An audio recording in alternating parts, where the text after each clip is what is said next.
Welcome to Cozy Jury.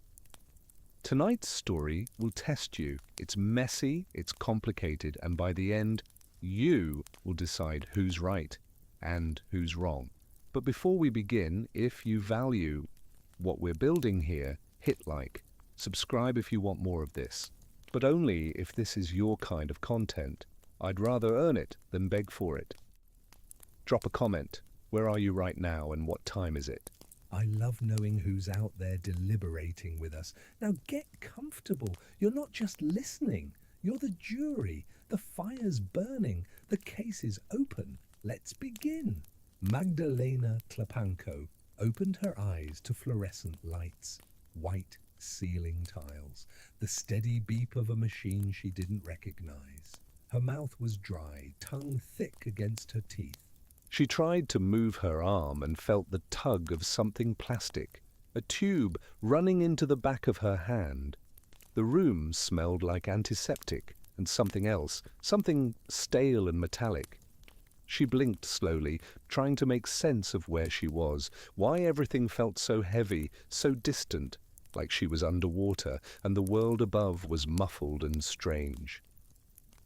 A nurse appeared at her bedside, young, with kind eyes that widened when they met Magdalena's. The nurse said something, words that came too fast, and then she was gone, footsteps quick against the linoleum. Magdalena tried to lift her head but couldn't. Her body felt like it belonged to someone else, disconnected, unresponsive. She focused on breathing, on the simple act of pulling air into her lungs and letting it out again. Even that felt like work. Minutes passed, or maybe hours. Time had lost its shape. A doctor came, a man with greying hair and wire-rimmed glasses.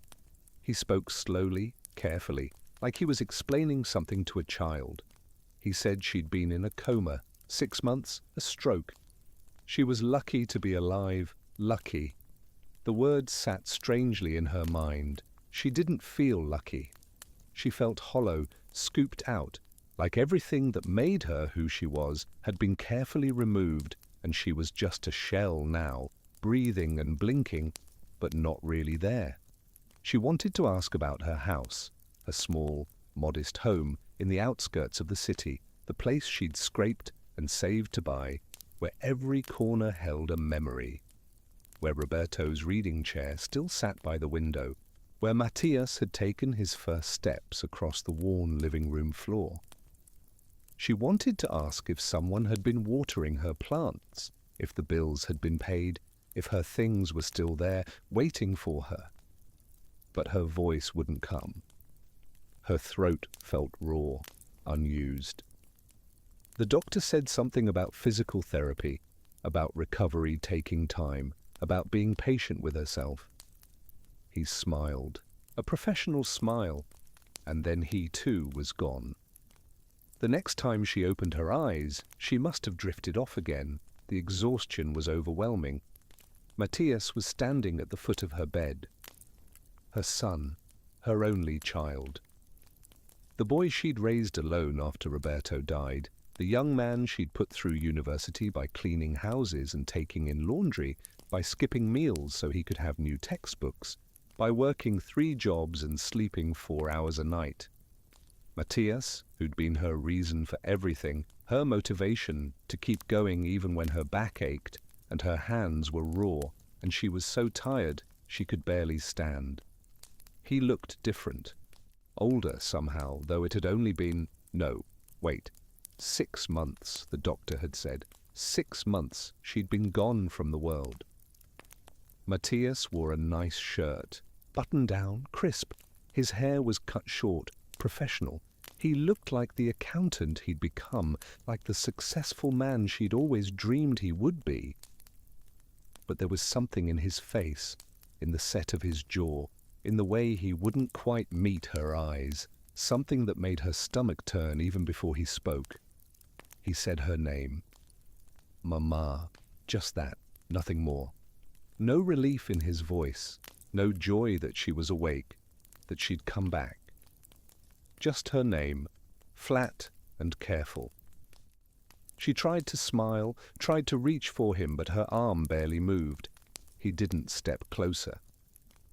He stayed at the foot of the bed, hands in his pockets, and for a long moment there was only silence between them and the steady beep of the monitor and the distant sounds of the hospital beyond the door. Then he told her. He told her about the house. Her house. The home she'd bought with Roberto 25 years ago, the place they'd chosen together, dreaming of the family they'd build there. The home she'd kept going after Roberto's heart attack took him at 42, when she'd found herself a widow at 35 with a 10-year-old son and a mortgage and no idea how she'd manage. The home she'd somehow held on to through everything, through the lean years and the impossible years, and the years when she'd eaten nothing but beans and rice, so Matthias could have meat with his dinner. He'd given it away, not sold it, given it to his in-laws, to Petra's parents, because, he said, his voice steady and unapologetic, he'd thought she was going to die. The doctors had said she probably wouldn't wake up. And Petra's family needed a place. They'd been renting, and rent was expensive, and it just made sense, he said. It made sense to give them the house, his mother's house. The house that was supposed to be his inheritance, yes, but more than that, the house that was supposed to be Magdalena's refuge, her security, the one thing she owned in the world. She stared at him. Her mind was working slowly, processing through the fog of medication and confusion and the sheer impossibility of what he was saying. He'd given away her house, while she was in a coma, while she was fighting to come back, to open her eyes again. Her son had decided she was gone and had started dividing up what was left of her life. Like she was already dead, like she was already buried and forgotten. And now, here's the thing you need to understand about what happened in that hospital room, in that moment. This wasn't just about a house. This wasn't just about property or money or real estate. This was about every sacrifice Magdalena had ever made. Every early morning and late night. Every time she'd said no to herself so she could say yes to her son. Every dream she'd deferred. Every comfort she'd gone without. Every piece of herself she'd given away because she believed, she truly believed, that if she could just get Matthias through school, if she could just give him the education and opportunities she'd never had, then it would all be worth it. That he would remember. That he would understand what she'd done for him. That when she needed him, he would be there. Instead, he'd given her house away. She tried to speak, but her voice came out as barely a whisper, cracked and rough. "What about me?" she managed. "Where will I go?" Matthias shifted his weight. He looked uncomfortable now, a flash of something in his face that might have been guilt or might have been annoyance. She couldn't tell. He said they'd figure something out. He said there were options. He said his apartment wasn't big enough. He and Petra had only 2 bedrooms, and they were planning to start a family soon. They needed the space. He said maybe there was a facility, somewhere she could go to recover, somewhere with nurses and proper care. His voice was reasonable, practical, like he was solving a problem, running numbers, working out a budget. He wasn't answering her question. The truth was settling into her bones now, cold and heavy. There was no plan. There was no room for her. Her son had written her off, had moved on, had built a life that didn't include space for the woman who'd built everything for him. And standing there in his nice shirt with his reasonable voice and his careful explanations, he didn't seem to grasp the enormity of what he'd done. Or maybe he did, and he just didn't care. Magdalena closed her eyes. Not because she was tired, though she was, exhausted in a way that went beyond physical. but because she couldn't look at him anymore. Couldn't look at the stranger wearing her son's face, speaking with her son's voice, destroying her with her son's casual efficiency. The beeping of the monitor seemed louder now, each pulse a reminder that her heart was still beating, that she was still here, still alive, even though apparently no one had expected her to be. This is what Magdalena walked into when she opened her eyes. Not a homecoming, not relief, or joy, or welcome, but the discovery that while she'd been gone, while she'd been fighting her way back from the edge of death, her son had decided she wasn't worth waiting for. That her house, her security, her entire foundation was worth less than keeping his wife's parents happy. That she mattered less than his marriage, less than his plans, less than his convenience.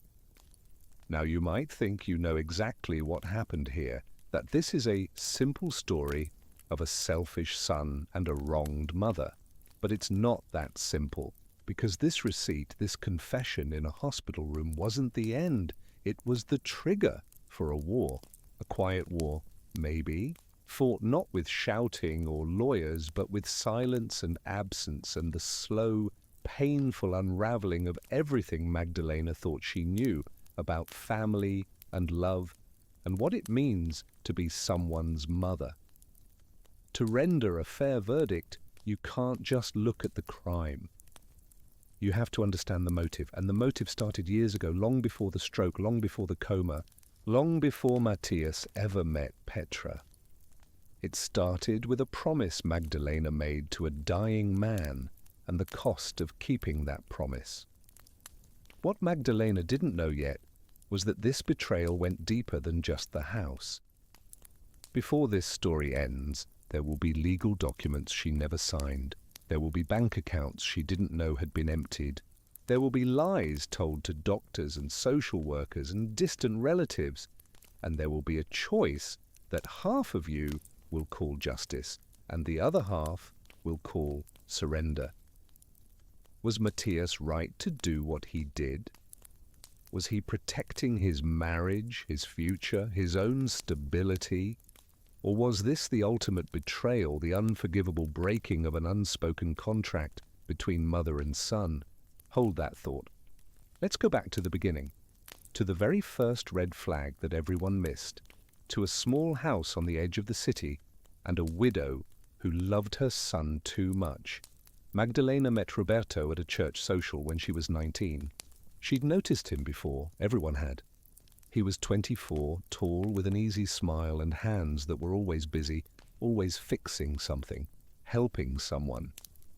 That night, the church was hosting a fundraiser for new hymnals, and Roberto was repairing a broken table leg while everyone else stood around talking. Magdalena watched him work, the way he tested the stability, made small adjustments, checked it again, methodical, careful. When he looked up and caught her staring, he didn't look away. He grinned and said, "If you're going to stand there, you might as well hand me that screwdriver." She did. They spent the rest of the evening talking while he worked. He told her about his job at the textile factory, about the small apartment he rented near the industrial district, about his dream of eventually having his own repair shop. She told him about working at her aunt's store, about wanting to learn to drive, about her father's insistence that she should focus on finding a husband instead of wasting time on ambitions. Roberto had laughed at that, not mockingly, but warmly, and said any man who didn't want his wife to have ambitions wasn't much of a man. They were married 8 months later. It wasn't a fancy wedding, they couldn't afford fancy, but it was full. The church packed with family and friends, everyone celebrating, everyone hopeful. Magdalena wore a simple white dress her mother had altered from a cousin's wedding. Roberto wore his only suit. They promised each other forever, and at the time, forever seemed like something solid and real and guaranteed. The honeymoon phase lasted longer than most. Even after they moved into their small apartment, even after the daily grind of work and bills set in, there was joy, Roberto would come home from the factory covered in lint and exhaustion, and he'd still make time to dance with her in the kitchen while dinner cooked. They'd take walks on Sunday afternoons, planning their future in detail. How many children they wanted? 2, maybe 3. The house they'd buy someday, nothing too big, just enough room for a family and a workshop for Roberto in the garage. The trips they'd take when they saved enough, to the beach or the mountains or anywhere that wasn't the city. When Magdalena got pregnant with Matthias, Roberto cried. Actually cried, standing in their tiny bathroom while she showed him the test, his hands shaking as he pulled her close. He immediately started planning, calculating how much they needed to save for the baby, what they could cut from their budget, how soon they could start looking at houses. He wanted his son, he was convinced it would be a son, to grow up somewhere stable, somewhere permanent. Not an apartment where the landlord could raise the rent or sell the building or decide he didn't want tenants anymore. They found the house when Matthias was 6 months old. It wasn't in a nice neighborhood, not really. The area was working class, the houses small and close together, the streets dusty, but it had 3 bedrooms and a small yard, and it was theirs, or would be, once they finished paying off the mortgage. Roberto had saved aggressively, taking overtime whenever it was offered, and they'd scraped together enough for the down payment. Magdalena remembered the day they got the keys, how Roberto had carried both her and baby Matthias across the threshold, laughing, promising them this was the beginning of something better. For a while, it was. They painted the walls, bright colors that made the rooms feel bigger. Roberto built shelves and fixed the crooked door frames and installed better locks. Magdalena planted flowers in the front yard, tomatoes and peppers in the back. Matthias learned to crawl on those floors, learned to walk holding on to Roberto's hands for balance. The house filled with life, with noise, with the kind of comfortable chaos that comes from actually living somewhere, not just existing there. But there were tensions, small ones, easy to overlook. Roberto worked long hours, and sometimes he'd come home so tired he could barely speak, just ate dinner and collapsed into bed. Magdalena found herself managing most of Matthias's care alone, the feeding and changing and endless attention a toddler demands. She didn't complain. Roberto was working hard for them. She knew that. But sometimes she felt lonely in a way she couldn't quite name, even with her husband in the next room and her baby in her arms. Money was always tight. They made the mortgage payments, but barely, and there were months when they chose between fixing the broken water heater or buying Matthias new shoes. Roberto's dream of opening his own shop kept getting deferred, pushed back. Someday turning into never as reality kept intervening. He'd get frustrated sometimes, snapping at small things, then apologizing immediately. Magdalena learned to recognize the signs, the tightness around his eyes, the way he'd go quiet at the dinner table. She learned to give him space, to not take it personally, to remember that he was carrying the weight of providing for them, and sometimes that weight was heavy. There was one argument she remembered particularly well, though at the time it had seemed like nothing. Matthias was 3, maybe 4. Roberto's sister had made a comment at a family gathering about how Magdalena should go back to work now that Matthias was older, bring in some extra income. Roberto had defended Magdalena immediately, said Matthias needed his mother home, that they were managing fine. But later that night, after Matthias was asleep, Magdalena had asked if he really thought they were managing fine, if maybe his sister had a point.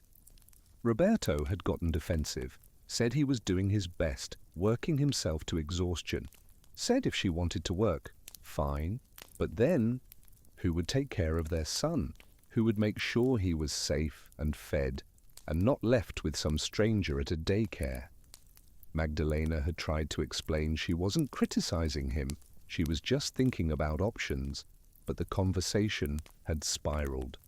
They'd gone to bed angry that night, backs to each other in the darkness. By morning it was forgotten, or at least buried. Roberto had kissed her forehead before leaving for work, said he loved her, and that was that. They didn't talk about money or work or what came next. They just kept going day by day, doing what they thought was best for Matthias, for the family, for the life they were trying to build in that small house on the edge of the city.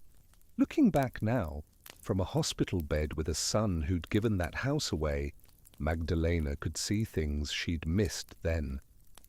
How Roberto had carried everything on his shoulders, letting the pressure build until it literally stopped his heart. How she'd deferred her own needs, her own ambitions, so completely that by the time he died, she barely remembered she'd ever had any. How they'd both sacrificed, both worked themselves raw, both poured everything into Matthias and the dream of giving him a better life. And maybe that was the first mistake, though it hadn't felt like a mistake at the time. It had felt like love, like the right thing, the noble thing, the only thing parents should do for their children. Give them everything, want nothing in return except for them to thrive, to succeed, to have it easier than you did. They seemed perfect together, didn't they? At least on the surface. The hard-working couple with their sweet little boy, building a life brick by brick, making it work through sheer determination. But perfection is always a lie, always hiding something underneath. And what Magdalena and Roberto were hiding, even from themselves, was the cost of all that sacrifice, the weight of it, the expectation that one day, somehow, it would all be worth it. Everything seemed fine, normal. Until Roberto came home from work on a Tuesday afternoon, clutching his chest, his face grey, his breathing shallow. Until Magdalena called the ambulance and held his hand in the back of it, watching him try to speak, but unable to get the words out. Until the doctors at the hospital worked on him for 40 minutes and then came out to tell her they'd done everything they could. Until she stood in that small house, now half empty without him, with a 10-year-old son and a mortgage, and no idea how she was going to make any of it work. Until the life they'd built together fell apart in a single afternoon, and Magdalena learned what it really meant to sacrifice everything. Because she'd only just begun. The collapse happened on a Tuesday, 3 months after Roberto's funeral. Magdalena was in the kitchen washing dishes from breakfast when the room started to tilt. At first, she thought it was exhaustion. She'd been working 3 jobs by then, cleaning houses during the day, taking in laundry in the evenings, helping at a neighbor's store on weekends, and sleep had become something she grabbed in scattered hours, never enough, never restful. She steadied herself against the counter, took a breath, tried to focus on the dish in her hands. The plate slipped, shattered against the floor. She stared at the pieces, white porcelain scattered across the brown tiles, and thought vaguely that she should clean that up before Matthias got home from school. Her right arm felt strange, heavy, like someone had replaced it with something made of lead. She tried to lift it and couldn't. The tingling started then, pins and needles racing up from her fingertips to her shoulder. Her vision blurred at the edges. The kitchen was still tilting, or maybe she was tilting. She couldn't tell which. She thought about sitting down, about calling someone, but her legs wouldn't cooperate. They buckled, and she went down hard, her hip hitting the floor next to the broken plate. She could hear things, but they were distant, muffled. The drip of the faucet she'd been using, the hum of the refrigerator, birds outside the window, her own breathing, rapid and shallow. She tried to move, to call out, but nothing worked. Her body had stopped responding, stopped being hers. It was the most terrifying kind of helplessness, being fully aware but completely unable to act, trapped inside herself with the world going on without her. Matthias found her when he got home from university. He was 25 then, had finished his accounting degree, and landed a job at a firm downtown. Still living at home because rent was expensive, and why pay for an apartment when his mother's house had a spare bedroom? He walked in calling for her like he always did, asking what was for dinner, whether she'd picked up his dry cleaning. Then silence, then footsteps, quick, running. His voice saying her name, panicked now, saying it over and over, the sound of him on the phone, his words coming fast and scared. Then sirens, paramedics, people lifting her, moving her, the ceiling passing by overhead, and then the sky, and then the inside of an ambulance. She couldn't speak to tell them what had happened, couldn't move to point or gesture. She was aware of everything but capable of nothing, a consciousness trapped in a failing body.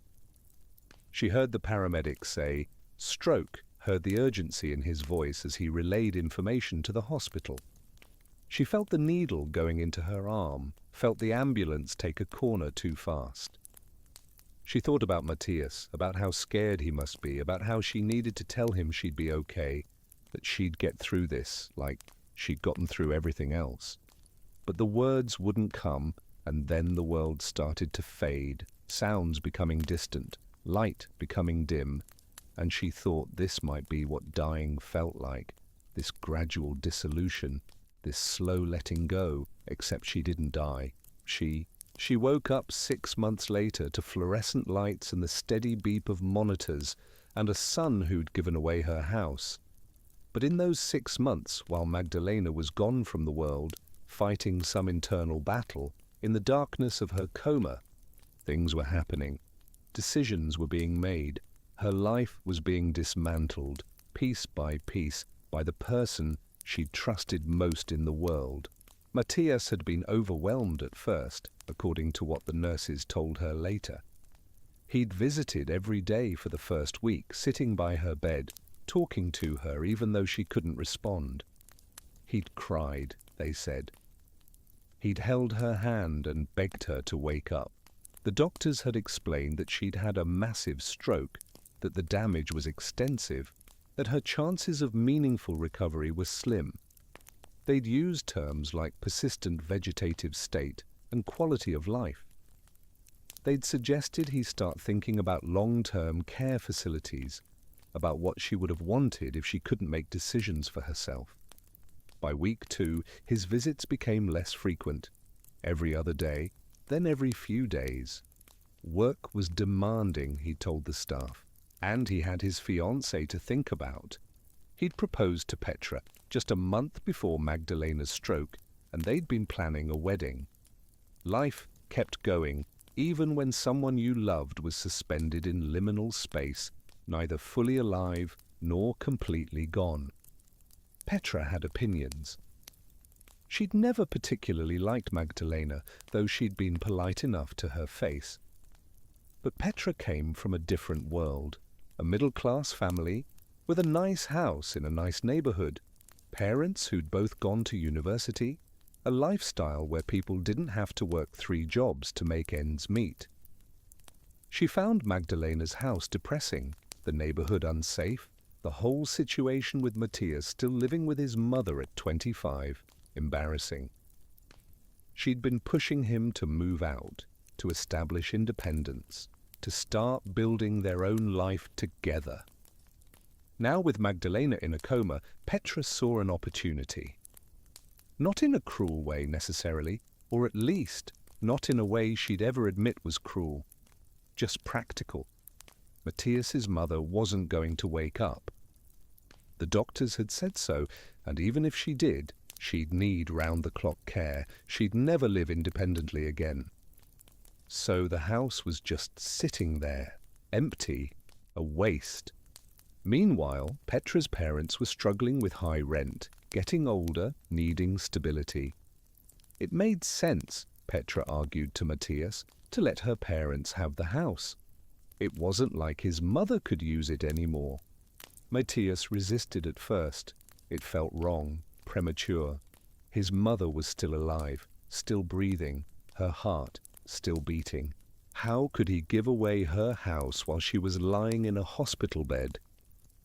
But Petra was persuasive.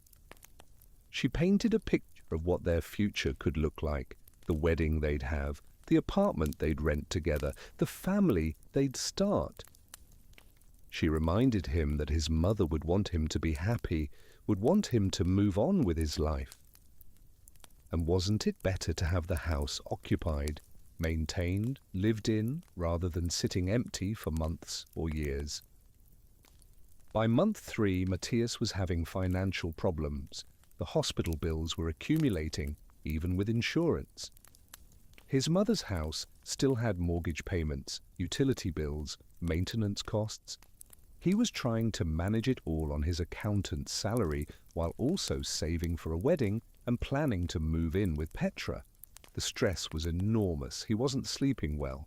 He was short-tempered at work, distracted, making small errors that his supervisors noticed.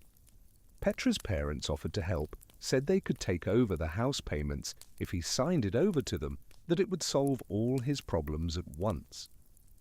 The conversation where he agreed happened over dinner at Petra's parents' house. They'd made a nice meal, created a warm atmosphere, presented it as a family decision, all of them together trying to figure out the best solution for everyone. Petra's father had drawn up the paperwork already. He knew a lawyer, it would be simple, just a transfer of deed. Matthias could stop worrying about the house, about the bills, about any of it. And his mother, if she ever woke up, which she probably wouldn't, but if she did, well, they'd find somewhere for her to go, somewhere appropriate for her condition. Matthias signed the papers that night. Petra had smiled, kissed him, told him he was doing the right thing. Her parents had thanked him, said he was being so generous, so practical, so mature about a difficult situation.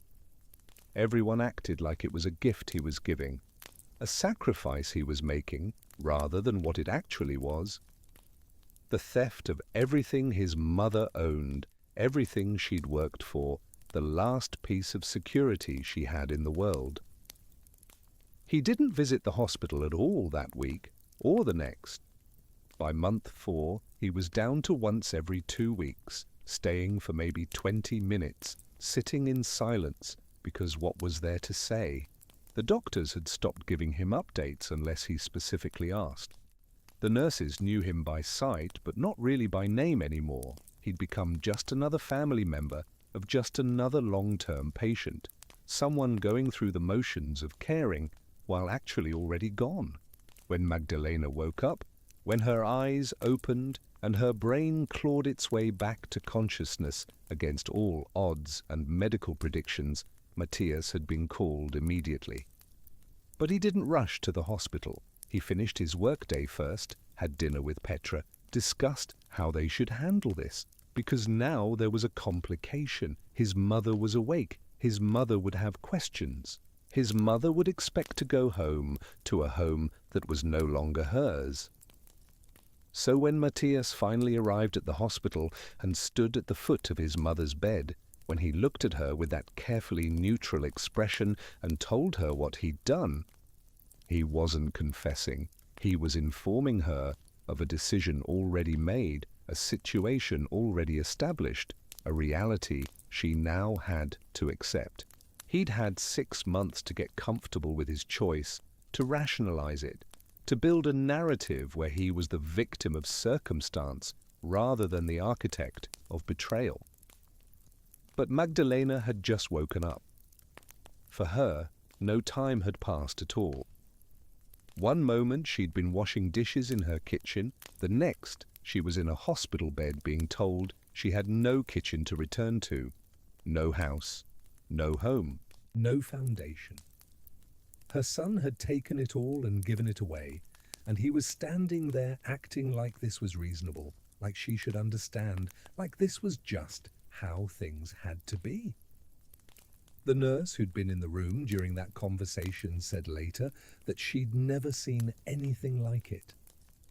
The coldness in Matthias's voice, the absolute lack of emotion as he explained to his mother, who'd just woken from a coma, who was weak and confused and barely able to speak, that he'd disposed of her entire life. The nurse said she'd wanted to intervene, to tell him to leave, to give Magdalena space. But it wasn't her place. Family dynamics were complicated, and she'd seen enough of them to know that sometimes the cruelest people were the ones who were supposed to love you most. After Matthias left that day, promising to come back later to discuss options, Magdalena had closed her eyes again. Not sleeping, the nurse said, but retreating. The monitors showed her heart rate elevated, her breathing irregular. She was in distress, clearly, but it wasn't the physical kind that required intervention. It was emotional, psychological, the kind of pain that no medicine could touch, the kind that came from realizing that the person you'd built your entire life around, the person you'd sacrificed everything for, saw you as a burden to be managed rather than a mother to be loved. The nurse said she'd held Magdalena's hand for a while, not saying anything, just being present. And eventually Magdalena had opened her eyes again and looked at her, really looked at her, and whispered something. The nurse had to lean close to hear it. Magdalena had said, "I should have seen it coming. I raised him to put himself first. I just didn't think that would mean putting me last. Now you might think this is where the story should end. The betrayal revealed, the damage done, the relationship destroyed. But it's not that simple, because this receipt, this confession in a hospital room, wasn't the end. It was just the beginning of Magdalena understanding exactly how deep the betrayal went, how thoroughly she'd been erased from her own life. And what came next would force both her and Matthias to confront questions neither of them wanted to answer. About duty and love, about sacrifice and expectation, about what children owe their parents and what parents can reasonably expect from their children, about whether Magdalena had any right to feel betrayed when she'd raised Matthias to be exactly who he'd become. Keep those questions in mind, because in the weeks that followed, as Magdalena fought to rebuild from nothing and Matthias tried to justify everything, the answers would prove a lot more complicated than anyone wanted them to be. The first week after waking was a blur of physical therapy and tests, and doctors asking her to perform simple tasks that felt impossibly hard. Lift your right arm, wiggle your toes, follow this pen with your eyes. Each instruction was a reminder of how much she'd lost, how far she had to climb just to get back to basic functionality. Her right side was weak, uncooperative. Her speech was slow, words getting tangled on their way from her brain to her mouth. The therapists were encouraging, relentlessly positive, telling her she was making progress, she was doing great, she was a fighter. But Magdalena didn't feel like a fighter.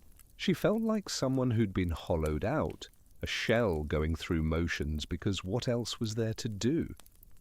The house occupied her thoughts constantly. Her house. Roberto's house.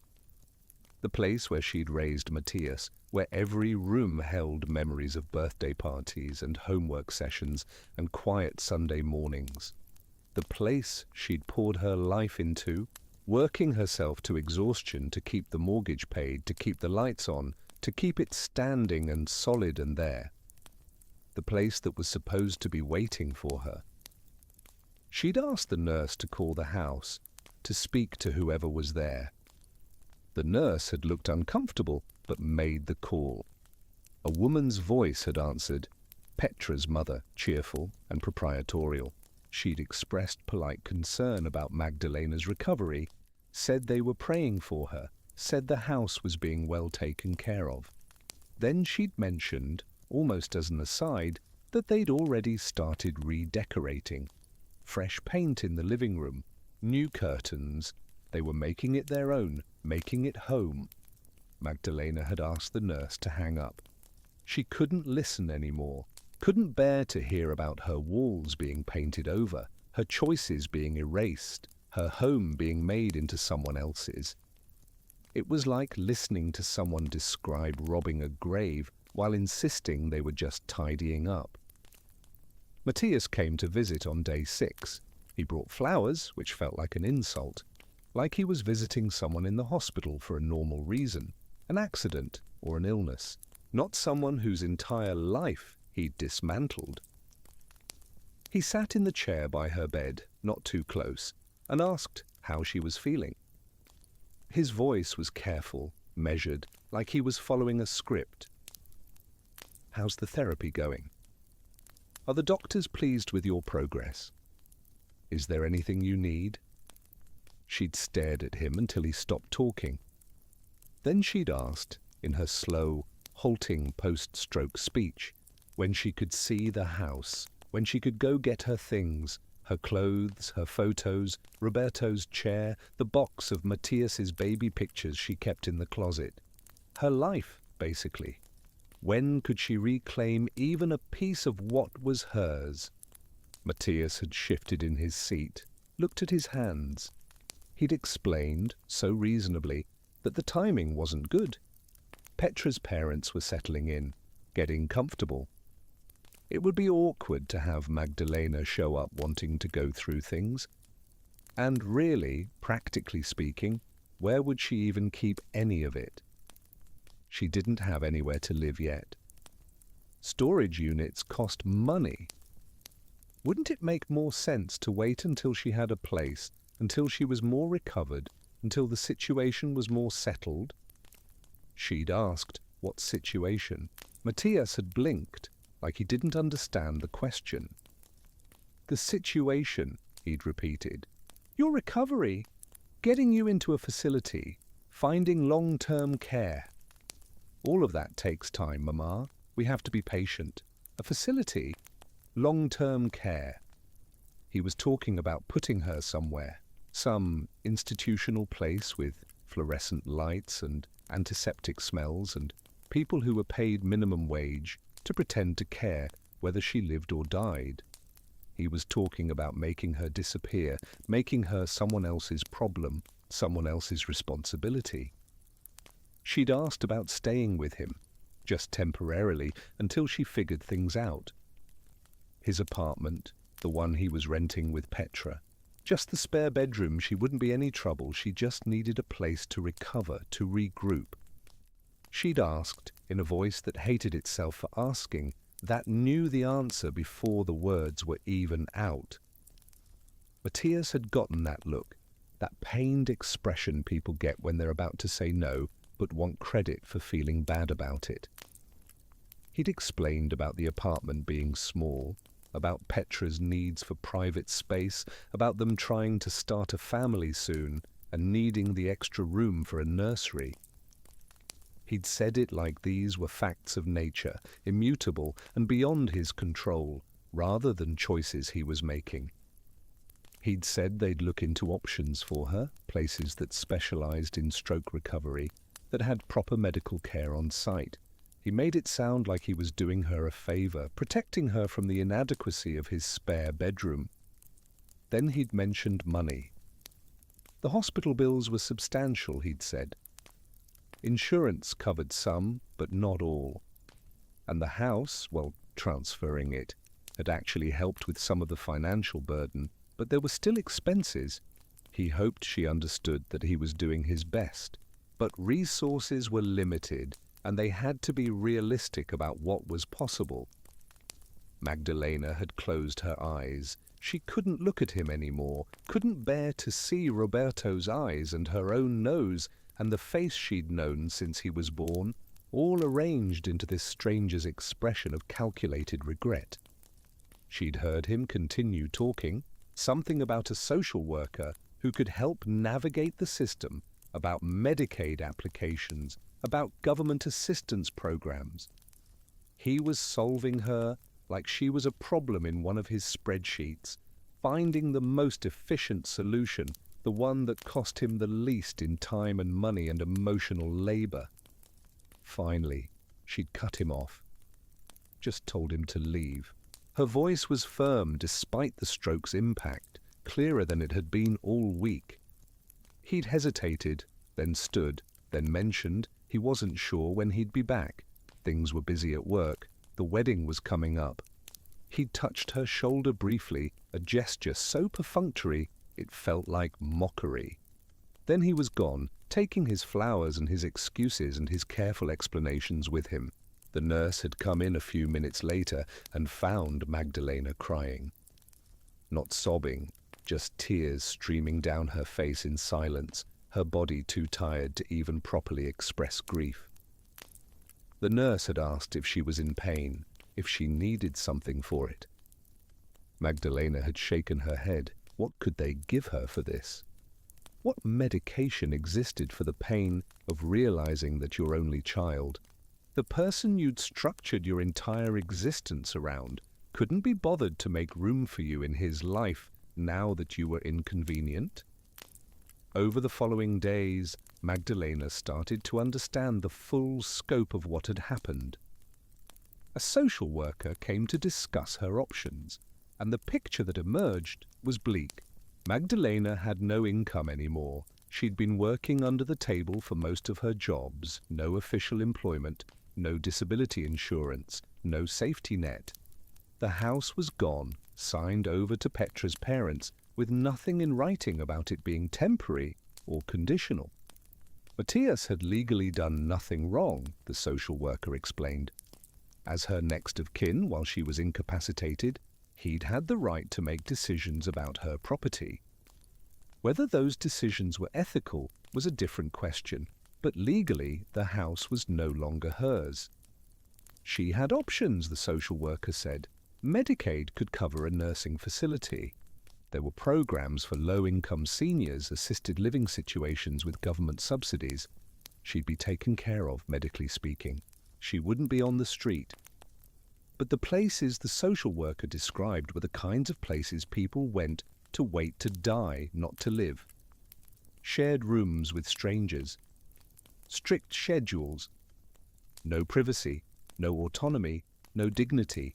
Magdalena asked about working. She was 60, not ancient.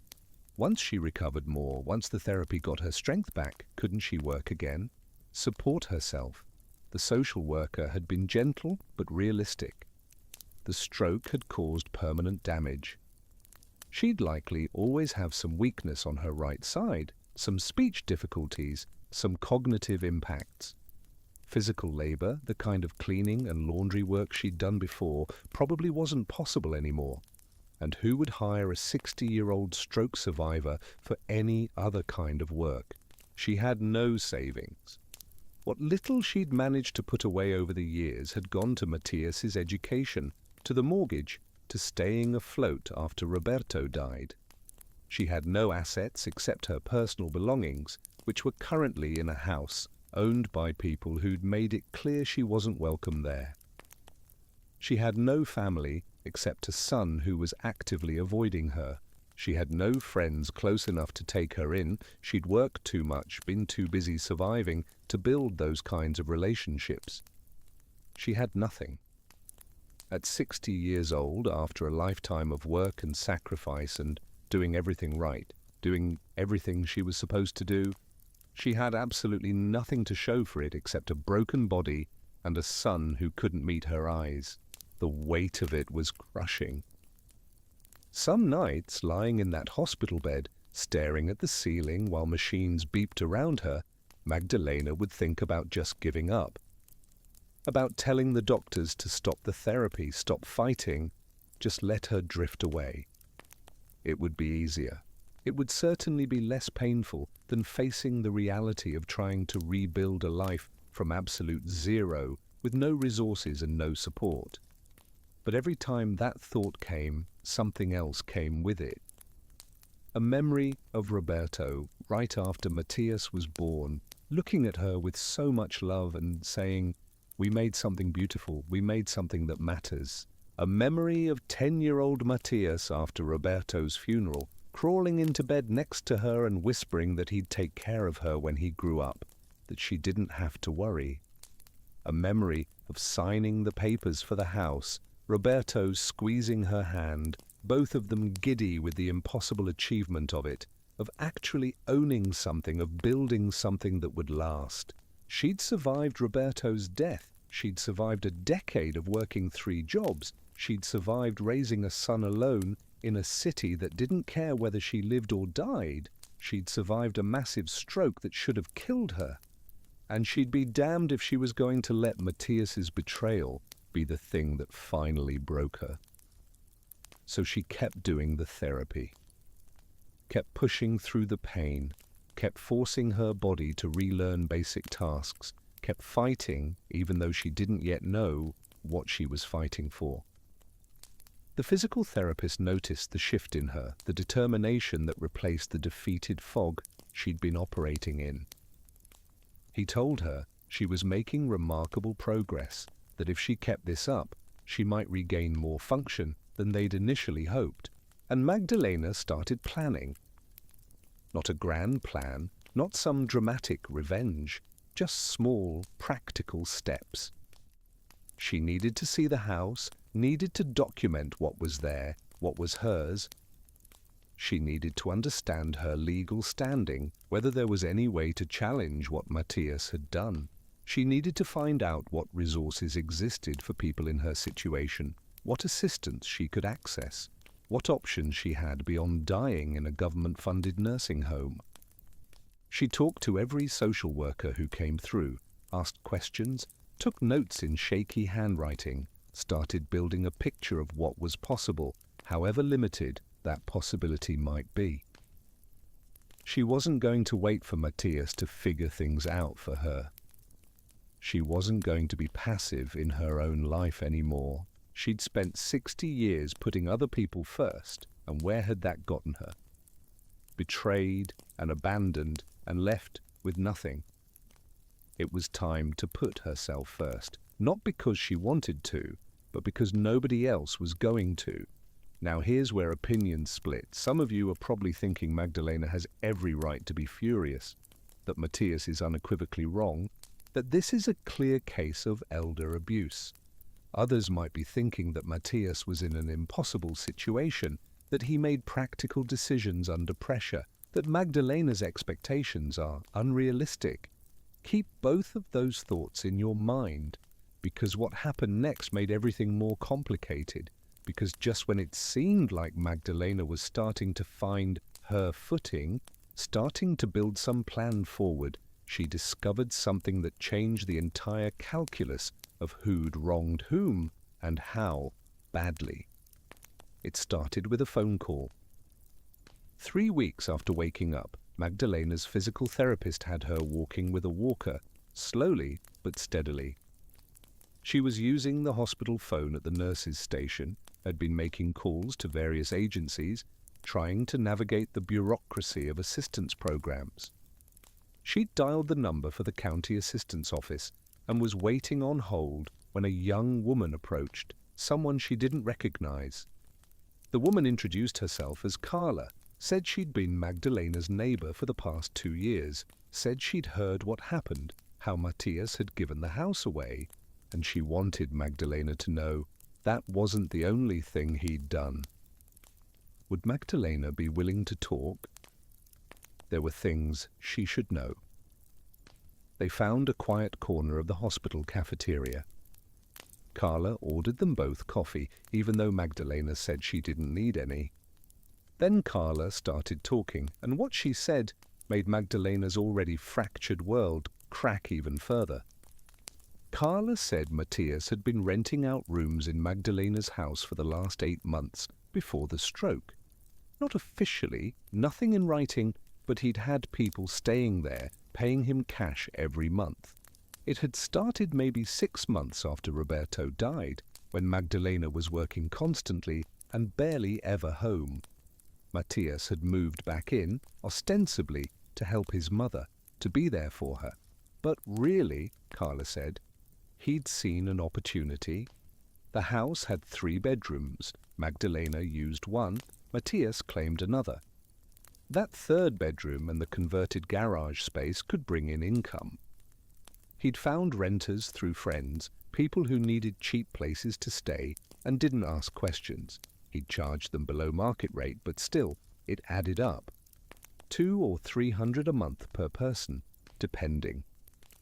It was enough to make a difference to someone on an accountant's salary trying to save for a wedding and a life with Petra. Magdalena had known nothing about it. She'd been working, surviving, assuming her son was helping maintain the house out of filial duty. She'd never looked too closely at what was happening under her own roof because she was too exhausted to look at anything, and Matthias had been careful, Carla said. The renters knew to be quiet when Magdalena was home, to stay in their rooms, to keep their presence minimal. But there was more. Carla hesitated before continuing, like she wasn't sure she should say the next part. Then she admitted that one of those renters had been Petra. That for nearly 3 months before Matthias officially introduced Petra to Magdalena as his girlfriend, Petra had been living in Magdalena's house, in the room down the hall, sleeping with Matthias while Magdalena was out working double shifts. When Matthias finally introduced them, it had been staged, Carla said. They'd pretended to meet at a work function, a colleague of Matthias's. The courtship had been presented as new, fresh, exciting. But really, they'd been together for months already, living together under Magdalena's roof, using her house like a hotel while she broke herself working to maintain it. And here was the part that made Magdalena's stomach turn. When she'd had the stroke, when she'd collapsed in her kitchen and Matthias had found her, one of those renters had still been in the house, had been there when the paramedics came, had seen everything. But Matthias had made sure no one mentioned it to the hospital, to anyone. He'd cleared out the renters immediately, covered his tracks, made sure when the hospital asked about living situation and home environment, there was nothing unusual to report. Carla said she'd thought about speaking up earlier but hadn't known how, hadn't wanted to make trouble, had assumed family business was family business. But when she'd heard what Matthias had done, giving away his mother's house while she was in a coma, she couldn't stay silent anymore. It felt wrong. It felt like something Magdalena needed to know. Magdalena sat there in the hospital cafeteria, coffee going cold in front of her, trying to process this new layer of betrayal. Matthias hadn't just taken her house, he'd been exploiting it for months before that. Using it, using her, profiting from her absence and her exhaustion. And Petra hadn't just been some innocent woman who'd married into a difficult situation. She'd been complicit from the beginning, living rent-free in the home of a woman she'd never even met, a woman who was working multiple jobs while Petra enjoyed the benefits of her labor. Carla gave her the names of the other renters, said maybe they could confirm the story if Magdalena needed proof. Then she left, apologizing for being the bearer of bad news, hoping she'd done the right thing by speaking up. Magdalena sat alone for a long time after that, staring at nothing. Around her, hospital life continued. Visitors came and went, doctors paged, machines beeped.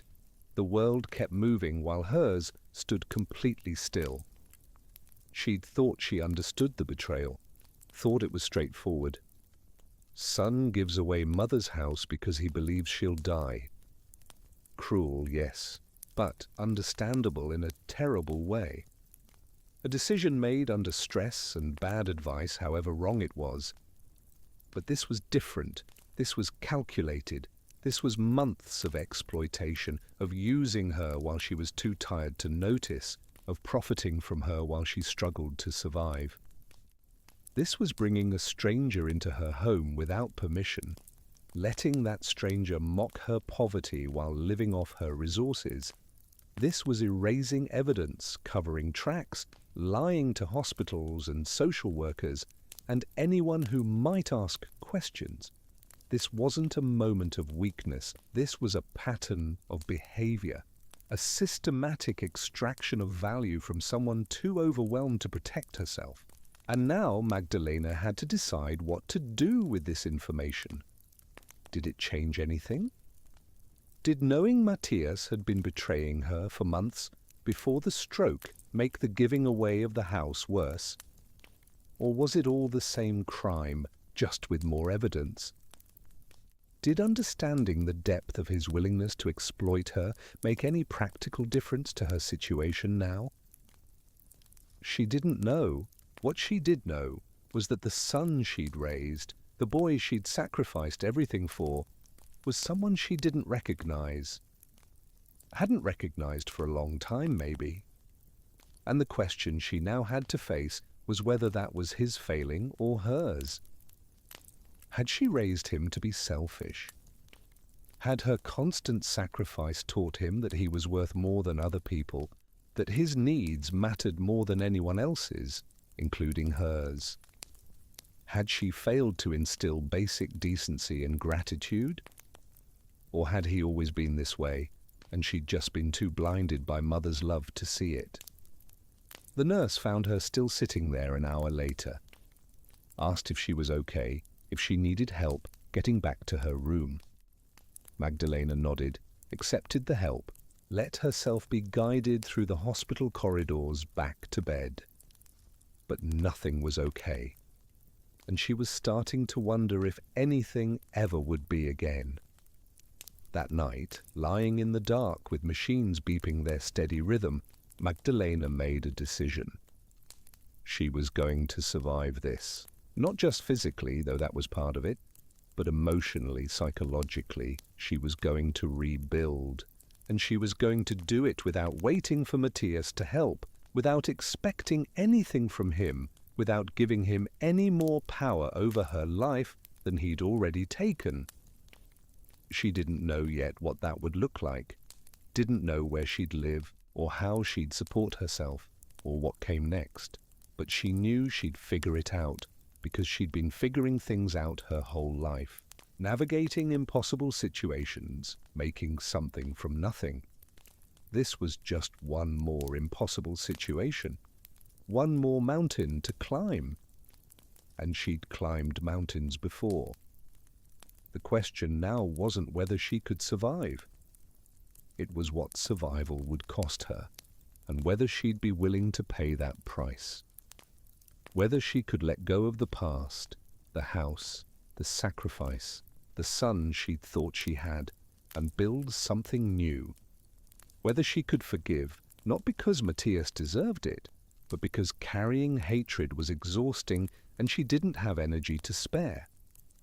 These were questions for later. For now, she needed sleep, needed to rest and heal and prepare for tomorrow's therapy session, for the next small step in the long journey ahead. But before she closed her eyes, she allowed herself one moment of complete honesty. One moment where she acknowledged the truth she'd been avoiding. She'd lost. Not just the house or the money or the security. She'd lost the belief that love, real, sacrificial, unconditional mother's love, mattered. That it created bonds that couldn't be broken, obligations that were sacred, connections that survived anything. She'd given everything, and it hadn't been enough. Hadn't made her son into someone who would protect her when she was vulnerable, hadn't ensured her own basic safety and dignity in old age, hadn't guaranteed anything except that when she fell, there'd be no one to catch her. That was the real loss, the one she'd been circling around but hadn't fully faced until now. The loss of faith in the fundamental equation she'd structured her life around, that if you love enough, sacrifice enough, give enough, you'll be loved in return. That family means something, that raising a child right ensures they'll do right by you. All of that was gone now, revealed as naive. As a fairy tale, she'd told herself to make sense of her choices and she had to figure out how to live in a world where that equation didn't work, where love didn't guarantee love in return, where you could do everything right and still end up with nothing. It was a bitter lesson for a 60-year-old woman to learn. But learn it she would. Because what choice did she have? 2 months after waking from the coma, Magdalena was discharged from the hospital. Not because she was fully recovered, she wasn't, would likely never be fully recovered, but because insurance had decided she'd plateaued, that further inpatient care wasn't medically necessary. She could walk with a cane now, slowly, but without assistance. Her speech had improved, words coming easier though still, with occasional stumbles. Her right hand would never be what it was, but she'd learned to compensate, to do most things with her left, to manage. The social worker had found her a place, a subsidized housing unit for seniors and disabled individuals, a studio apartment in a building on the far edge of the city, nowhere near her old neighborhood. It wasn't much. 400 square feet, a kitchenette with a hot plate, a bathroom with grab bars, a single window that looked out onto a parking lot. But it was hers, or would be once she moved in. A space that nobody could take away as long as she paid the minimal rent her disability check would cover. Magdalena had spent weeks filling out paperwork for that disability check. Forms upon forms, medical documentation, proof of her inability to work, verification of her financial situation. It was humiliating, reducing herself to numbers and check boxes, proving she was broken enough to deserve help. But she'd done it because pride was a luxury she couldn't afford anymore. Matthias had come to the hospital once during those 2 months. He'd called first, asked if it was okay to visit, which was new, before he'd just shown up, acting like he had every right to her time and space. Now there was a hesitancy, an acknowledgement that maybe their relationship had changed, that maybe he couldn't assume welcome anymore. She'd said yes to the visit because there were practical things to discuss. Her belongings, her documents, the photos and personal items still in what used to be her house. She needed those things and they weren't being offered freely. Matthias had arrived looking tired. The wedding was in 3 weeks, he'd said, and planning was stressful. Petra was particular about details and vendors were difficult, and work was demanding. He'd listed his problems like they were comparable to hers, like choosing napkin colors and seating charts was somehow equivalent to rebuilding a life from nothing. Magdalena had let him talk for a few minutes, then cut to the purpose. She needed access to the house, needed a day, just a few hours, to go through and take her things. She'd arranged for a small storage unit near her new apartment, borrowed a van from one of the community organizations that helped seniors. She just needed permission to enter. Matthias had looked uncomfortable. Said he'd have to check with Petra's parents. It was their house now. He couldn't just give strangers access. Magdalena had stared at him until he caught himself, until he heard how that sounded. She wasn't a stranger, she was his mother. It had been her house. Her things were still there. He'd backtracked, said of course, he'd arrange it, he'd talk to them. When did she want to come? She'd said next Saturday, early morning. He'd nodded, wrote it down like an appointment, like a task on his list to manage and complete. Then he'd asked how she was doing. The question felt obligatory, rehearsed. She'd given the minimal answer. Fine. Recovering. Managing. He'd nodded again, said that was good, said he was glad the therapy had worked, that she'd gotten stronger, said he'd been worried. The word worried sat strangely in the air between them. If he'd been worried, he'd hidden it well. His absence had spoken louder than any claimed concern. Before he left, he'd mentioned that she probably wouldn't be invited to the wedding. Petra thought it would be too stressful for everyone, given everything that had happened, too awkward. They wanted the day to be happy, uncomplicated. They'd send photos, though. They'd make sure Magdalena saw pictures. He'd said it like he was doing her a favor, sparing her the stress of attending her only son's wedding. Like exclusion was kindness. Like erasing her from his milestone moments was protection rather than punishment. Magdalena had simply nodded, said she understood. What else was there to say? That she'd imagined this day since he was born. That she'd dreamed of seeing him married, of meeting his bride as his mother rather than a tolerated obligation, of being part of building a family that might somehow redeem all the years of struggle. That being excluded from his wedding was just one more way of making clear that she'd become irrelevant to his life. She'd kept all of that inside, said nothing, watched him leave, and felt the finality of it settling into her bones. This was how it would be now. Matthias would move through his life, and she would be a footnote, an obligation managed through minimal contact, a problem solved by distance and avoidance. Saturday came.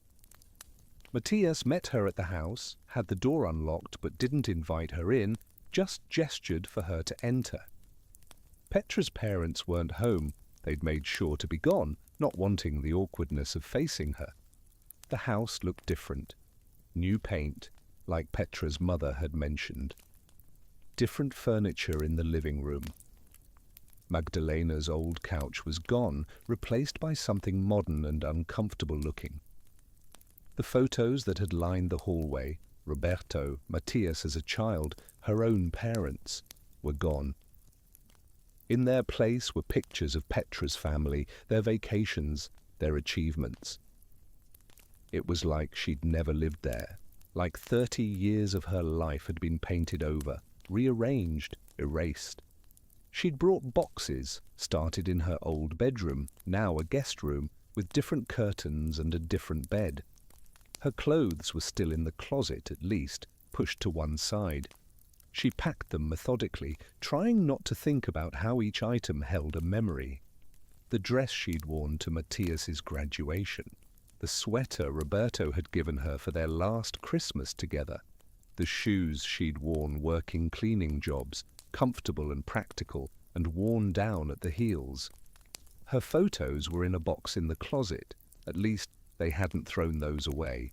Pictures of her childhood, her parents, her wedding day, pictures of Matthias at every age, every milestone, his first day of school, his communion, his graduation from university.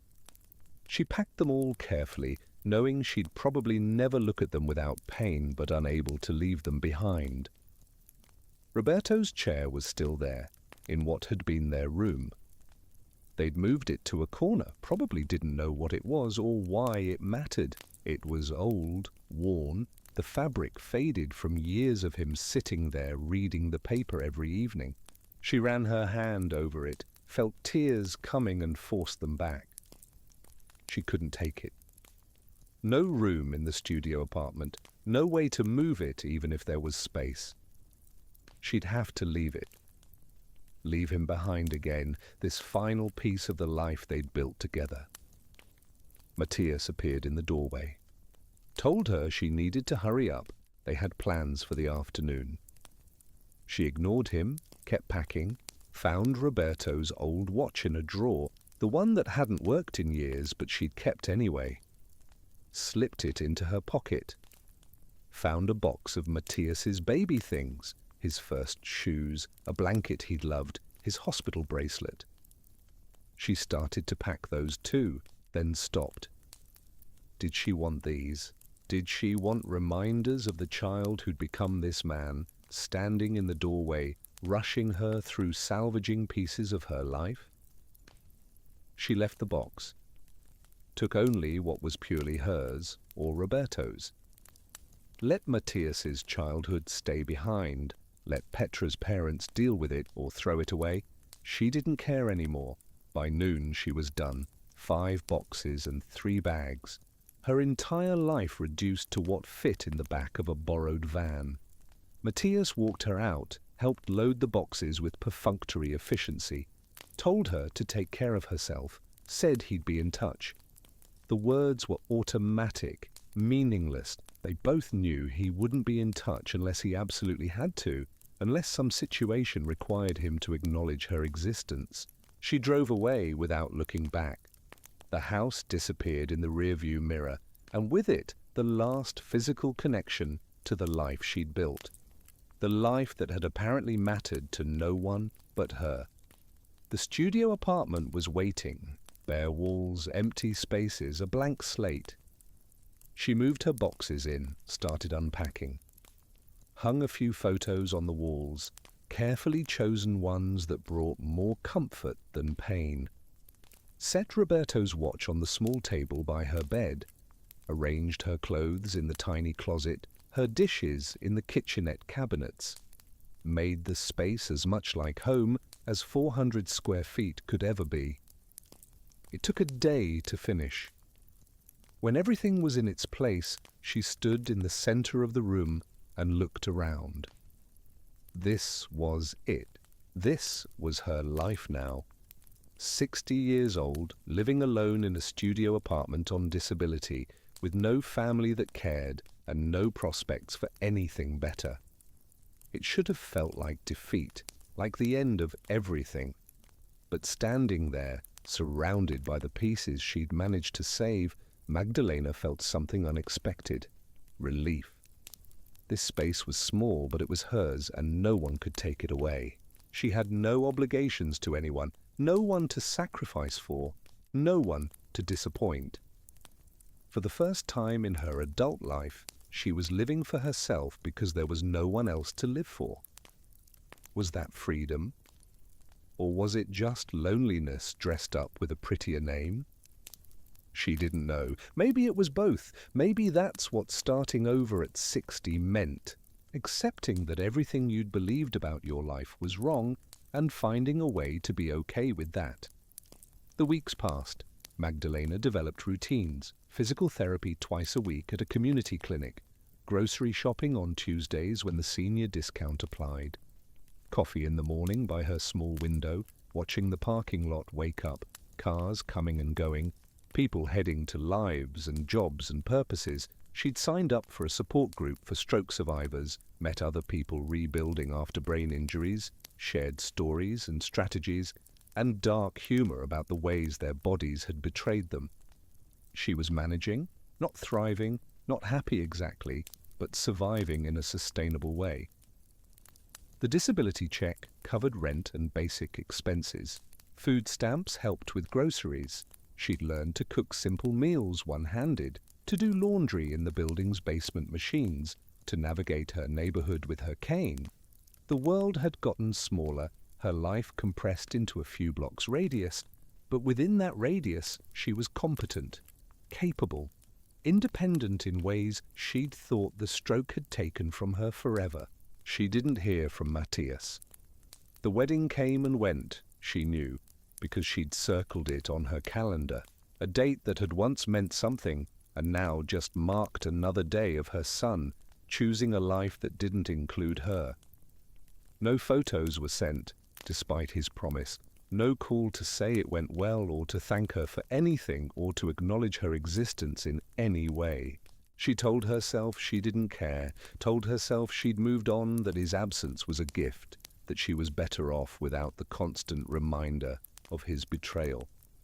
But late at night, lying in the dark of her small apartment, she couldn't quite make herself believe it. She missed him. Not the man he'd become, but the boy he'd been. The child she'd raised, who'd loved her once, who'd needed her. She missed having someone who was hers, who she mattered to, who cared whether she lived or died. She was so lonely it felt like a physical thing, a weight pressing on her chest, making it hard to breathe. The stroke had damaged her brain, but this damaged something deeper. The part of her that had believed she mattered, that her life had meant something beyond just enduring it, 4 months after leaving the hospital, Magdalena got a letter, official, from a law firm. Matthias was petitioning to be removed as her emergency contact, to have no legal obligation to her care or decisions. The lawyer's letter was professionally phrased, but the message was clear. Matthias wanted to sever even the legal ties between them, wanted to ensure that if something happened to her, he wouldn't be called, wouldn't be expected to make decisions, wouldn't be responsible in any way.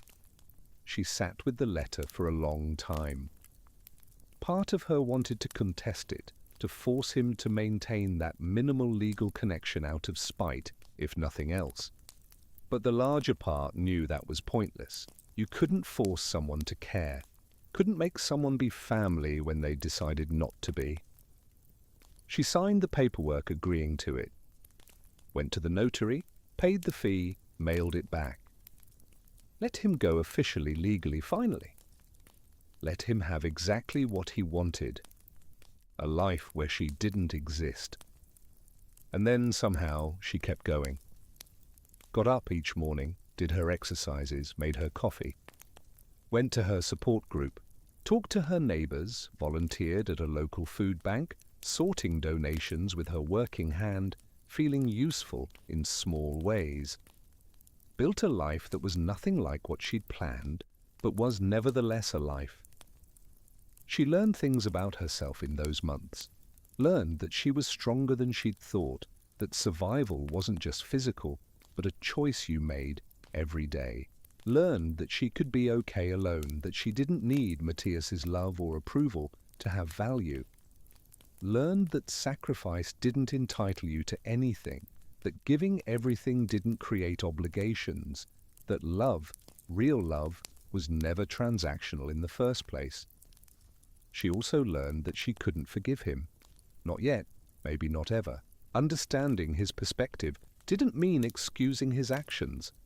Knowing that he'd been under pressure, influenced by Petra, making decisions in crisis, none of that erased what he'd done.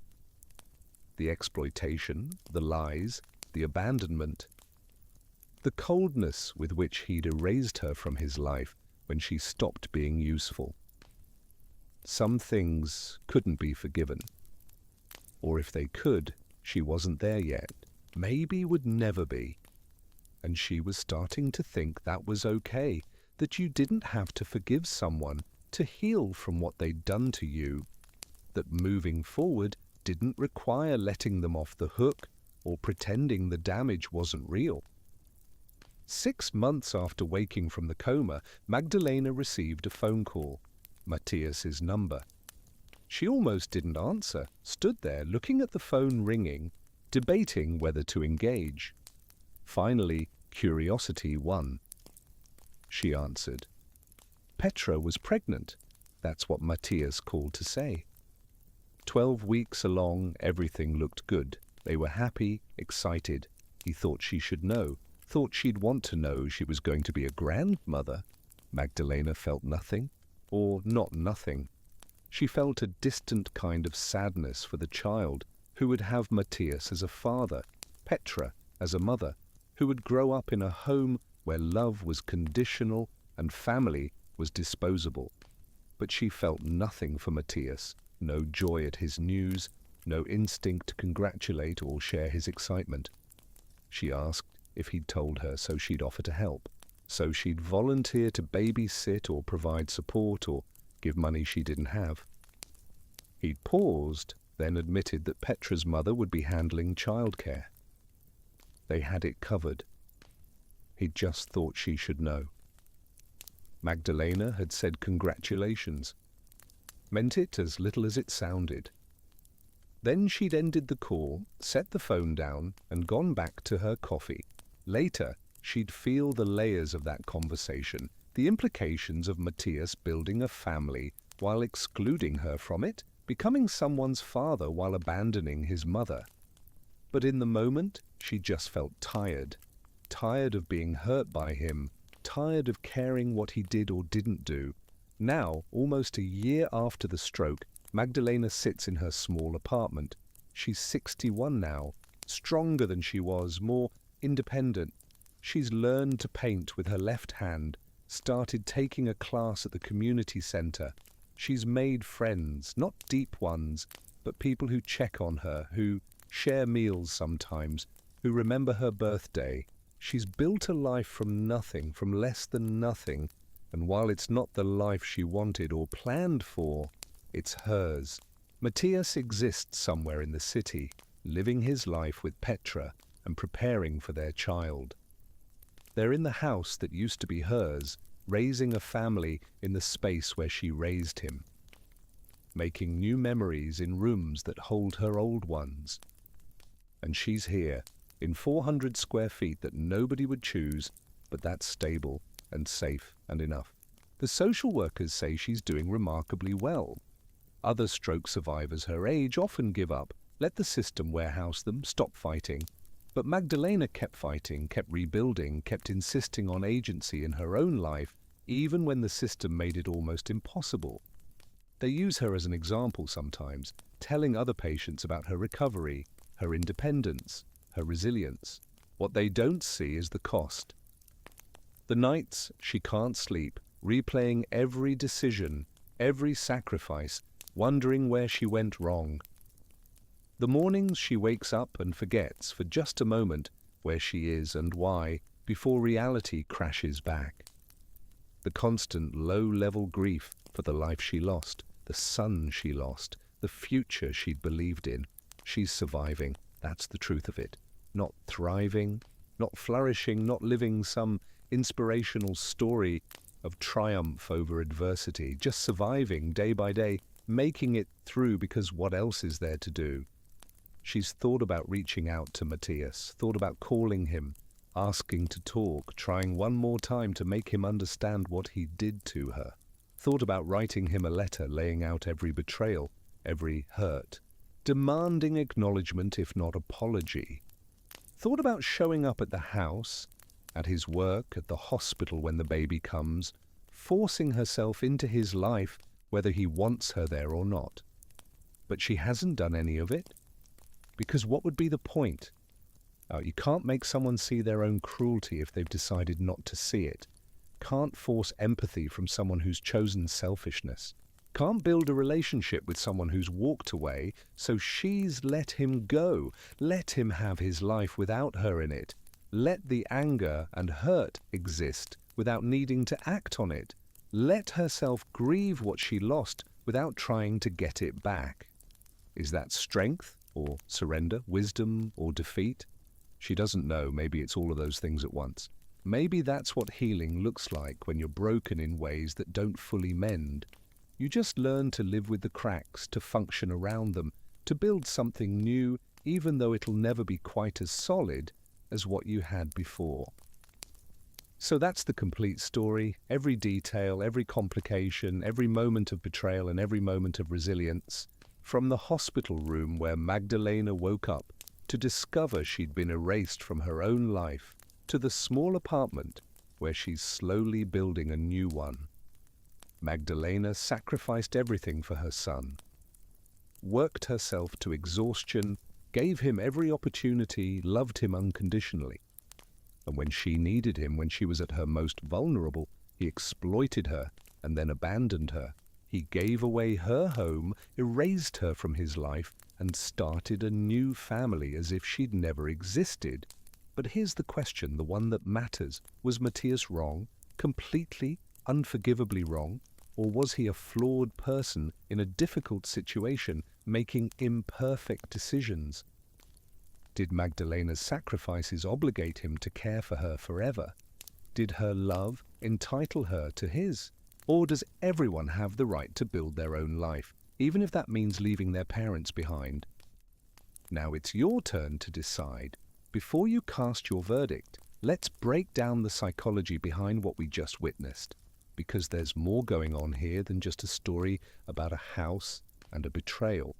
There are patterns, mechanisms, psychological weapons that were deployed whether anyone realized it or not.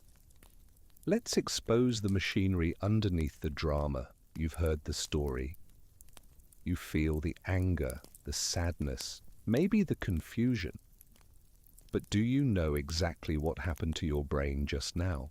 Do you understand the specific psychological dynamics that made this situation not just hurtful, but devastating in a way that goes beyond the simple facts? Because here's what I want you to understand. What happened to Magdalena wasn't just bad luck or a series of unfortunate events. It was a systematic exploitation using psychological tactics that are disturbingly common in family dynamics. And if you can learn to spot these tactics, you might save yourself or someone you love from ending up in a similar situation. Let's start with the primary weapon used against Magdalena, something called covert exploitation. Now, you won't find that in every psychology textbook. It's not as flashy as gaslighting or narcissism, but it's incredibly destructive and remarkably common in families where sacrifice is expected and normalized. Here's how covert exploitation works mechanically. It's a three-step glitch in reality. First, establish a system where one person's needs are subordinated to another's. In Magdalena's case, that was set up from the moment Roberto died, and she made Matthias's future her singular focus. Everything she did became about him. Her work, her choices, her entire life structure oriented around his success. Second, normalize this arrangement until it becomes invisible. Make it so expected, so baked into the relationship that it stops being a sacrifice and just becomes how things are. Matthias grew up in a house where his mother worked 3 jobs. That was normal to him. That was just what mothers did. He didn't see it as extraordinary because it was his everyday reality. Third, when the subordinated person needs support, frame any help as an imposition, a burden, a ask that's too much. Flip the script so that expecting reciprocity becomes unreasonable. That's exactly what Matthias did in the hospital. By presenting his mother's need for basic care as logistically impossible, financially unsustainable, emotionally complicated, he repositioned himself as the victim of her inconvenient survival. Now go back to point 2 of the story. Remember when we talked about Magdalena and Roberto establishing their life together? Remember Roberto's dream of his own shop that kept getting deferred? That wasn't just a detail. That was step 1 of covert exploitation being established. The pattern where Magdalena's family learned that individual dreams get sacrificed for collective needs, but somehow collective needs always meant Matthias's needs. And remember that argument about Magdalena maybe going back to work? Roberto's defensive reaction. That was the normalization happening. The idea that Magdalena working more was somehow a criticism of him rather than a practical solution. He was teaching her, and by extension, teaching Matthias, who was witnessing this, that suggesting someone do more for the family is an attack, not a reasonable expectation. Most people missed that.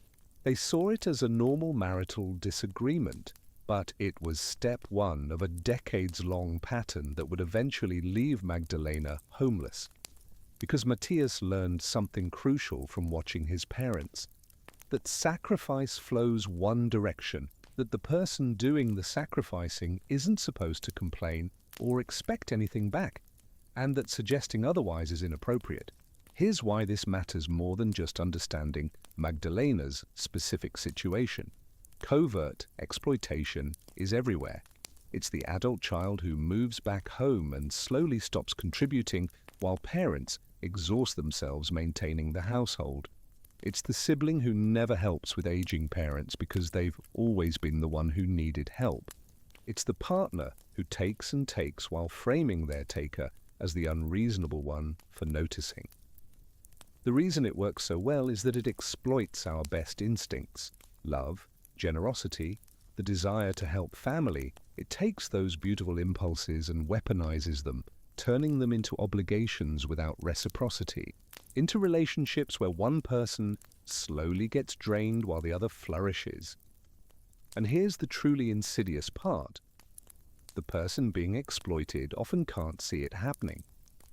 Because naming it, calling it exploitation, feels like you're being ungrateful or selfish, you're supposed to want to help your family, you're supposed to sacrifice.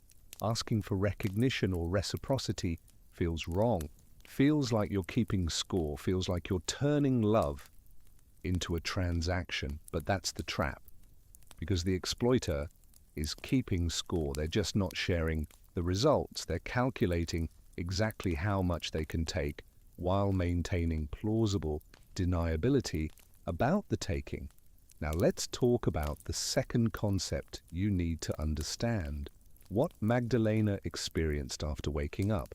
This is called ambiguous loss, and it's one of the most psychologically damaging forms of grief because it provides no closure, no clear endpoint, no way to fully process and move on. Here's the mechanism of ambiguous loss. It happens when someone is gone but not gone, physically present but psychologically absent, or physically absent but emotionally still present. It's the grief you feel for someone who's still alive but has fundamentally changed, like the loss you experience when a relationship dies but the person is still in the world, still part of your life in some form. Magdalena's son didn't die. That's what makes this so complicated. If Matthias had died, she could grieve, could eventually process that loss, could reach some kind of acceptance. But he's alive, he's out there living his life, having a baby, building a family. He exists, he's just chosen not to exist in relation to her. That's the mind-breaking part of ambiguous loss. Your brain doesn't know how to categorize it. Is he gone or not? Should you grieve or hope? Move on or wait for reconciliation? The answer is both and neither, and that cognitive ambiguity is exhausting in a way that clean grief isn't. This is why Magdalena couldn't just move on after the hospital, why even 6 months later she's still processing, still hurting, because every day she has to redecide whether to treat her son as dead or as someone who might come back. Every time she sees a father with a child, every time someone mentions family, every time a holiday comes up, she has to navigate that ambiguity all over again. And here's the biological reality that makes this worse. Ambiguous loss triggers constant low-level stress hormones. Your body stays in a state of vigilance because the threat isn't resolved. It's like standing at the edge of a cliff and not knowing if you're about to be pushed. Your nervous system can't relax, can't settle because the danger is ongoing and uncertain. Compare this to how Magdalena felt after Roberto died. That grief was clean, sharp and devastating, yes, but clear. He was gone. There was a funeral, a burial, a marker of ending. She could begin the process of rebuilding because she knew what she was rebuilding from. But with Matthias, there's no funeral, no marker, just ongoing absence with the constant possibility that maybe he'll call, maybe he'll reach out, maybe this will change. Now go back to point 7 of the story, the confrontation where Matthias explained about the house. Remember how Magdalena kept trying to understand, to make sense of it? That wasn't just shock. That was ambiguous loss beginning. Her brain trying to reconcile my son who loves me with the person who gave away my home. Those two realities couldn't coexist, but both were apparently true. That's the cognitive trap of ambiguous loss. Scene breakdown. When she asked where she would go and he started talking about facilities, that was the moment the loss became real but not real. He was physically there, speaking to her, her son in flesh and blood. But the person saying those words wasn't the son she knew. So which was real? The physical presence or the psychological absence? Her brain, already dealing with stroke damage, already exhausted from coma, couldn't process that split. So it kept trying, kept reaching for explanations, kept searching for the version of reality where this made sense. And finding none, kept cycling through confusion and denial and grief without ever landing on acceptance. Because how do you accept something that's still ambiguous? The synthesis, when you combine covert exploitation with ambiguous loss, you don't get a relationship. You get a hostage situation. The exploited person can't leave because the exploiter is still technically family, still technically present, but they also can't stay because the relationship is destroying them. They're trapped in perpetual, maybe, in constant hope that things will change while enduring ongoing harm. That's what happened to Magdalena. The covert exploitation primed her to accept mistreatment as normal, as just how family works. The ambiguous loss prevented her from cleanly breaking away and starting over. Together, they created a psychological prison where she was stuck, grieving someone who was alive, accepting exploitation from someone who was supposed to love her, unable to escape because her own love, that deep, biological, maternal love, kept her tethered to hope. And here's what I need you to understand. This isn't rare. This isn't some exotic psychological phenomenon that only happens to people in extreme circumstances. This is happening in families everywhere. Adult children exploiting their aging parents, parents exploiting their adult children, siblings exploiting each other, partners creating these same dynamics. The only difference is that most people don't have the language for it. They don't know what covert exploitation is, don't recognize ambiguous loss, can't name what's being done to them. So they suffer it, thinking they're the problem, thinking they're being unreasonable or demanding or selfish, for wanting reciprocity, for wanting clarity, for wanting relationships that don't slowly destroy them. If you've ever felt this confusion in your own life, felt like you're giving everything and getting nothing back, but somehow you're the bad guy for noticing, listen closely. This is your pattern. These are your concepts, and understanding them is the first step toward breaking free. Now let's talk about the evidence, the red flags that, if you learn to spot them early, can save you years of pain and exploitation.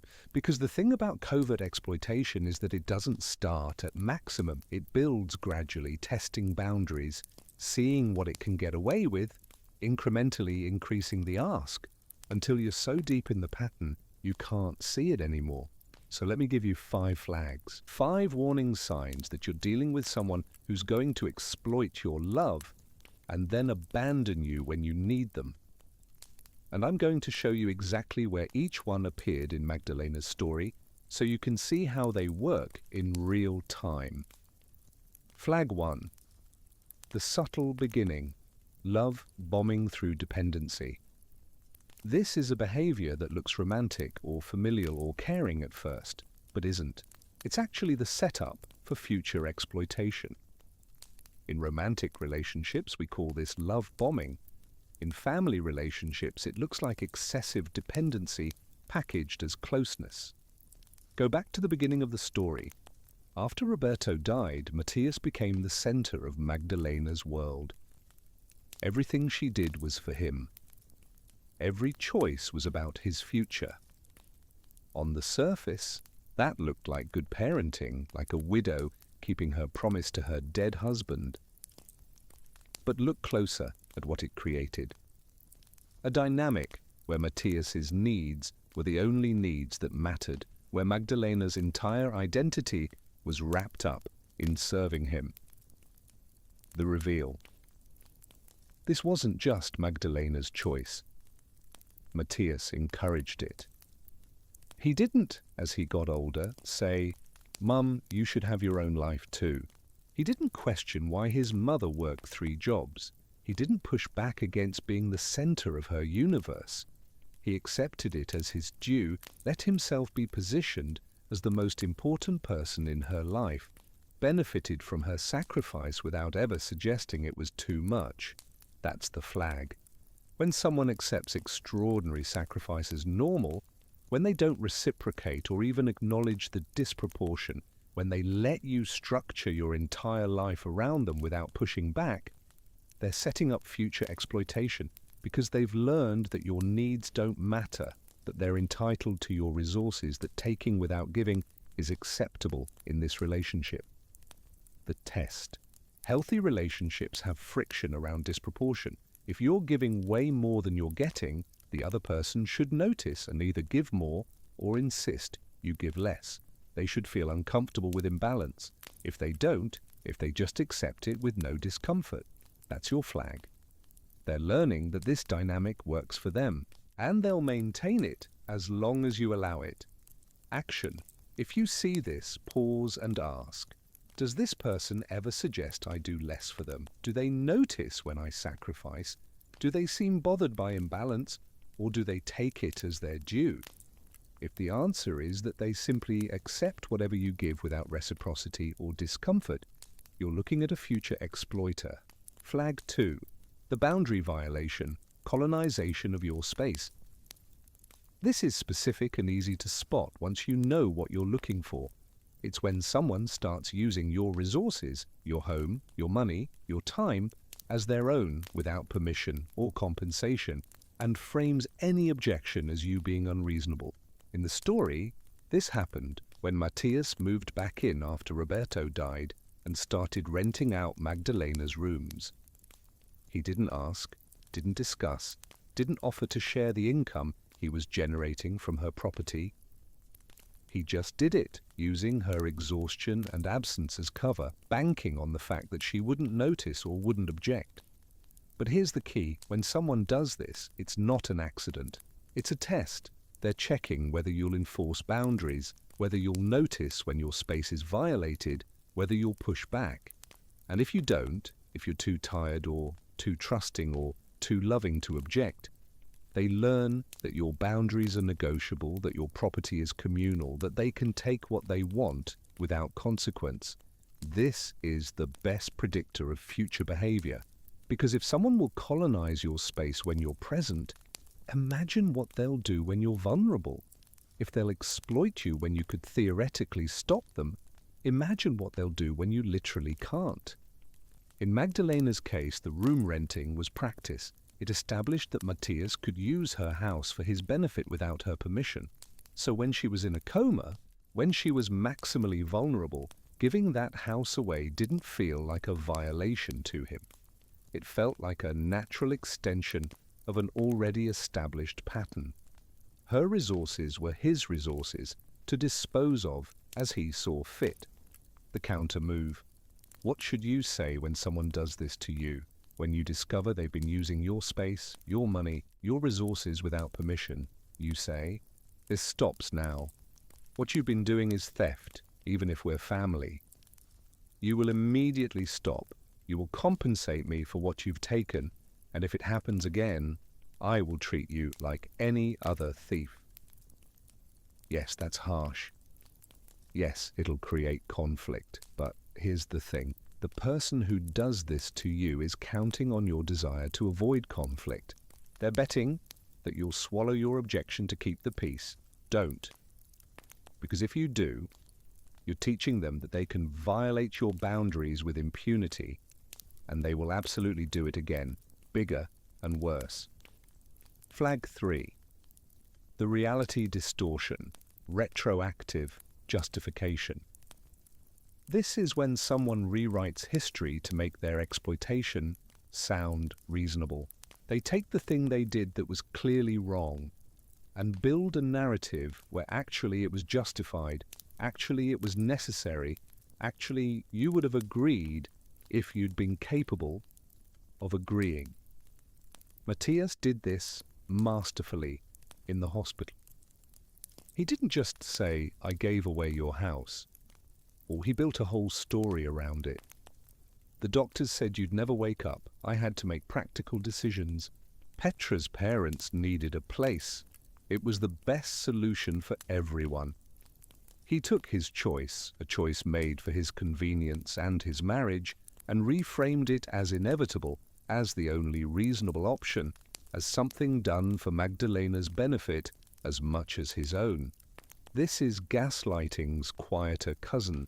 It's not denying reality, it's reshaping the context until the reality seems acceptable.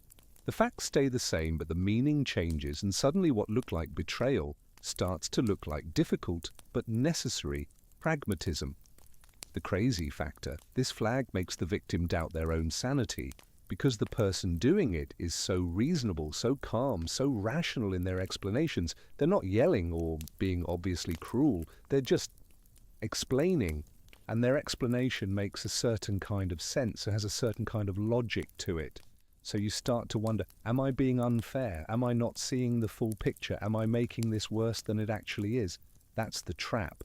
Because no, you're not crazy. The person who betrayed you is just very good at justifying themselves.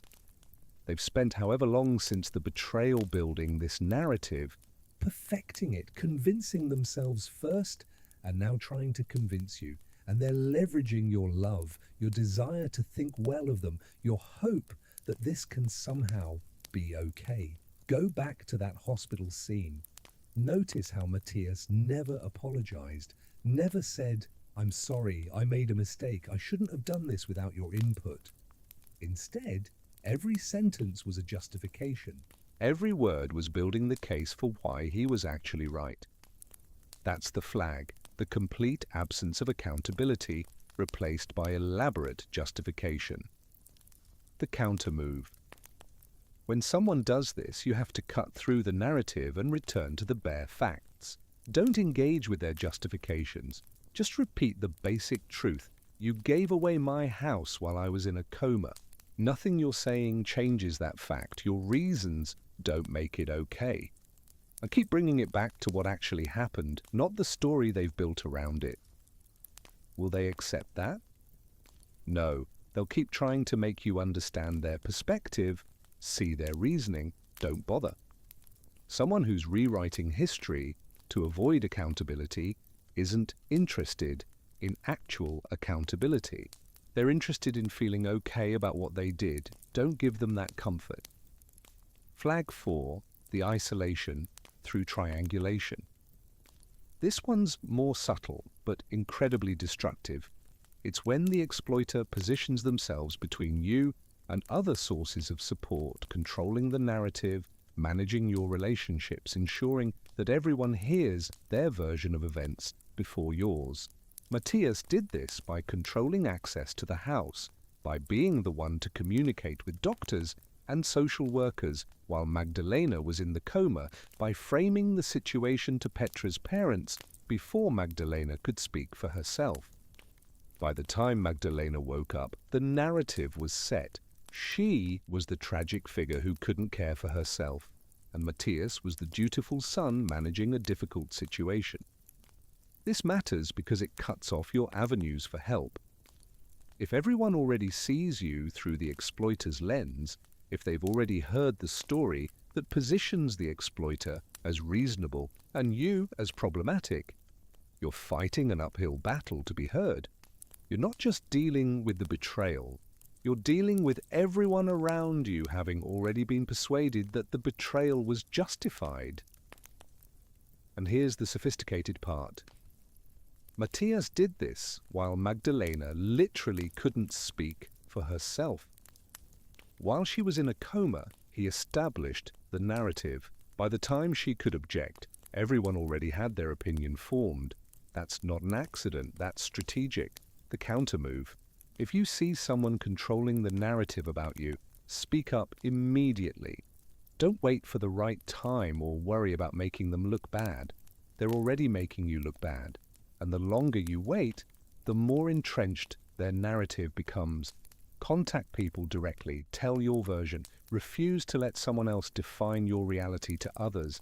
And if people won't listen, if they've already decided based on the exploiter's story, that tells you who's actually in your corner.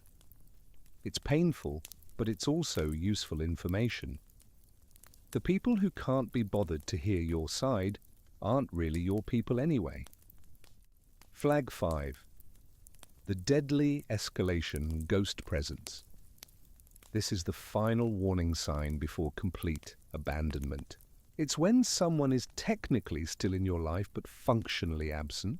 They've mentally left the relationship but haven't officially ended it, leaving you in that ambiguous lost state where you can't grieve cleanly because they're still nominally present. Look at Matthias's visiting pattern during Magdalena's coma and after she woke up. Week 1, every day. Week 2, every other day. By month 4, once every 2 weeks. After she woke up, sporadic, obligatory, clearly something he felt he should do rather than wanted to do. That's ghost presence.